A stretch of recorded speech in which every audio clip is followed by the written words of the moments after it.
To get better in our mutual martial art, we must discover where we suck, then determine why we suck, and only then can we take the steps we need to stop sucking. And we do that by running the numbers. Let's talk about this. Welcome to the Armed Citizen channel. My name is Mark, and I do this video mentorship for all armed citizens, be they new or experienced. I talk about the things that I think no one else talks about. So please, like my videos, subscribe, and share them with people of all political persuasions. Let's get into the content.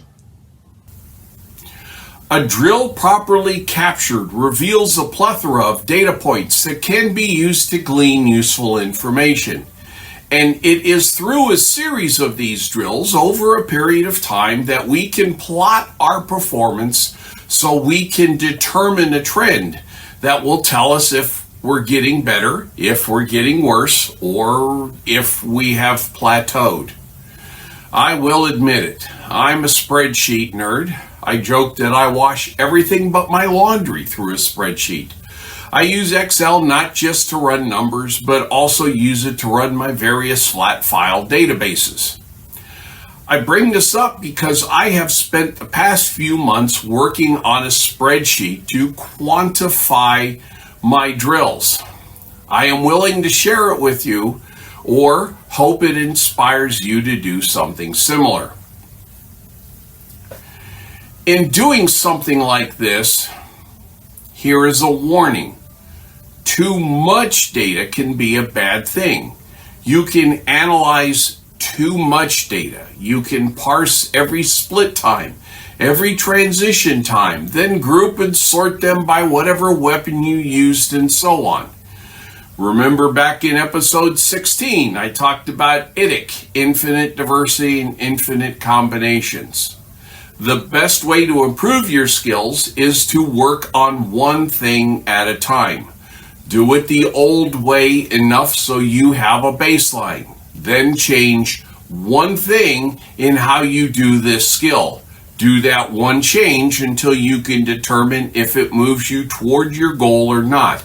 If it doesn't, stop doing that change and try something else. If you're trying to analyze every bit of data at the same time, you will overwhelm yourself.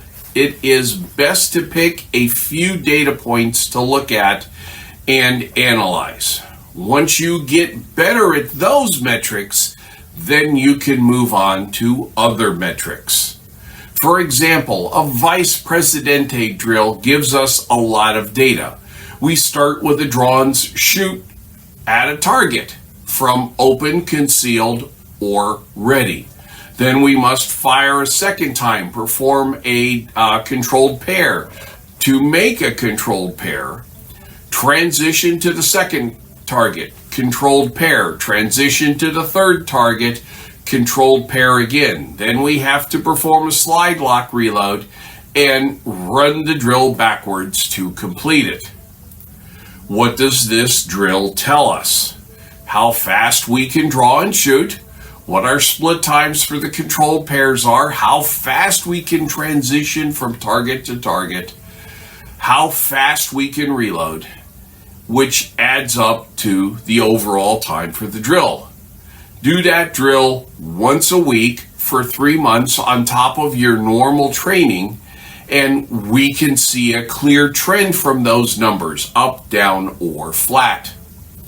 You can capture most of this data with a cardboard or paper target and a timer. The targets will provide the data of your accuracy while the timer gives your timestamps. And when you're starting out, that is all you really need to know. Because the stated objectives of every drill are basically fire these number of shots within the par time while achieving the minimum declared standard of accuracy. And that is the data you put into the spreadsheet. I have a spreadsheet that I will show you in a minute. For most of the drills I run, I collect the time of my first shot, my reload time, and total time, as well as capture the hits per zone. A dry fire app like Mantis or Laser can tell us all that and more. The apps can tell you the hits in order. Say you got an Alpha Charlie hit on the middle target of our hypothetical El Presidente. Knowing which shot was the C hit and where it is on the target can reveal many things. Things that most people will never need to know, at least starting out. You don't need to know that kind of data because you should concentrate on your draw to first shot and reload time first. Mastering those skills will maximize the return on investment of training time to performance. Once you have those mastered, then you can start looking at transitions and your split times. Remember, work on one thing at a time so you can see improvement before working on something else. For example, a perfect score for a Vice Presidente is a hit factor of 6. That's 12 A-zone hits for 5 points each within a par time of 10 seconds. Here's an example.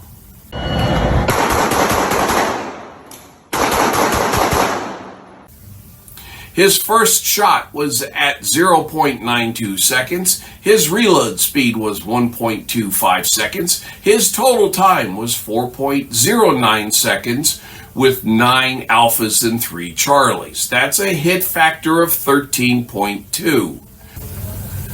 When you get your hit factor up to that level, you've almost run out of things to improve.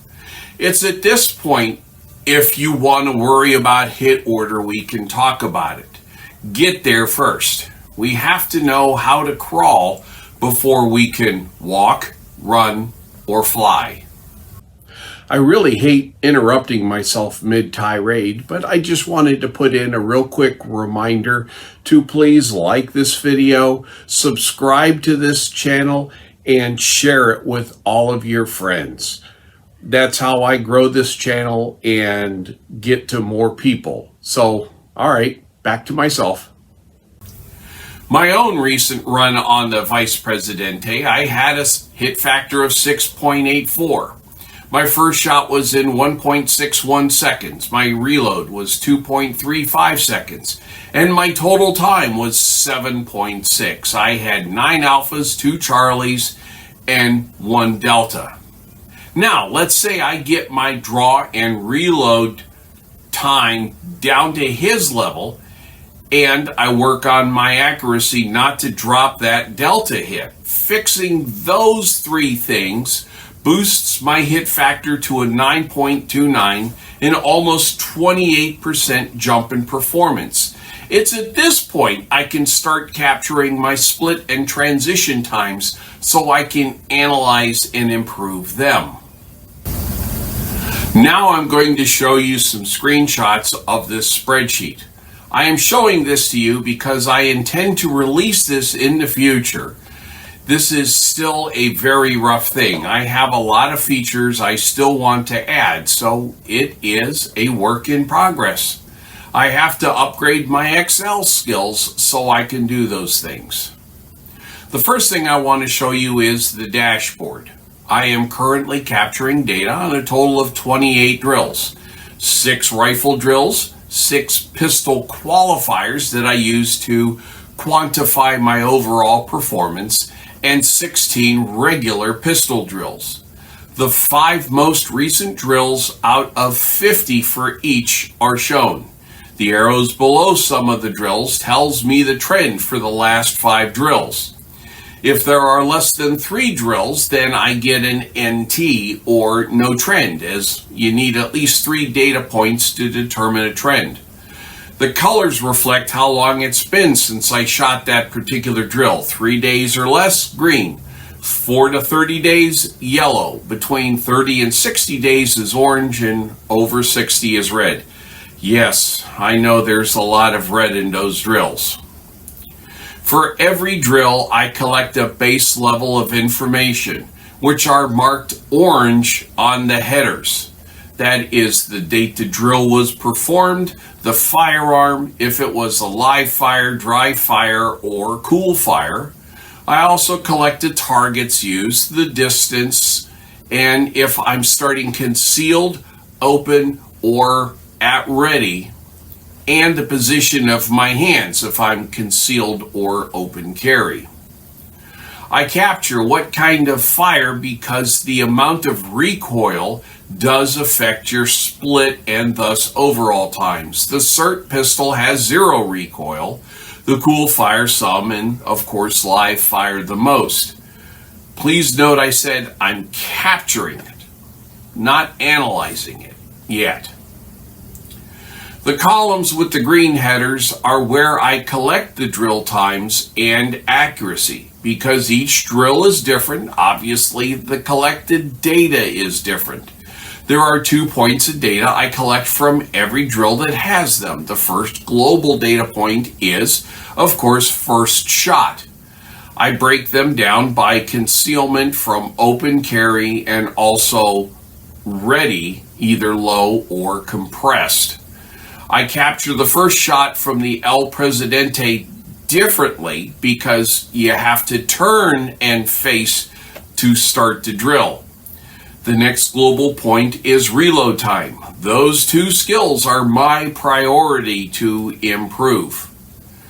While I also capture the first shot for rifle drills, I do not capture reload data from the rifle drills for 3 reasons. The first is none of the rifle drills I practice require a reload. The second reason is 99% of the time I am using my Mantis Blackbeard for my rifle drills. Doing rifle reload drills with the Blackbeard runs the risk of damaging or destroying its $75 battery pack. I don't have the cash to get a second one to practice reload, not to mention affording replacements if or when it breaks during a reload. Third, if your rifle runs out of ammo under most drills, you're probably under 25 yards to the target, and that means it's better to transition to the pistol anyway. The blue column is the drill result, your raw score. Pass, acceptable, fail, or hit factor depending on the drill. That is figured out by formulas and the data in the green columns. For the hit factor drills, I do a normalization multiplier out of your sight. Each drill has a perfect score, such as a hit factor of 6 for Vice Presidente. This way, an intermediate score means the same skill level as the intermediate score on the other drills. The normalization of a drill is set so a perfect hit factor is a 74% on the scoring, the top end of intermediate. This is so you have an incentive to get better. I use hit factor whenever I can because there is theoretically no limit to how high you can score. In closing, the capture and quantification of our time and accuracy while doing our drills shows where we need room for improvement. We can also use it to track our progress as we move from where we are to where we want to be. Remember, every round we fire on the range should have a meaning and a purpose, and we need to measure them to improve ourselves.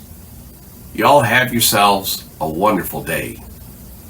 If you made it this far into the video, thank you. Just one last request that you like and subscribe and share with your friends, and send me some feedback on the way so I know where to go and what I might have messed up. Y'all have yourselves a wonderful day.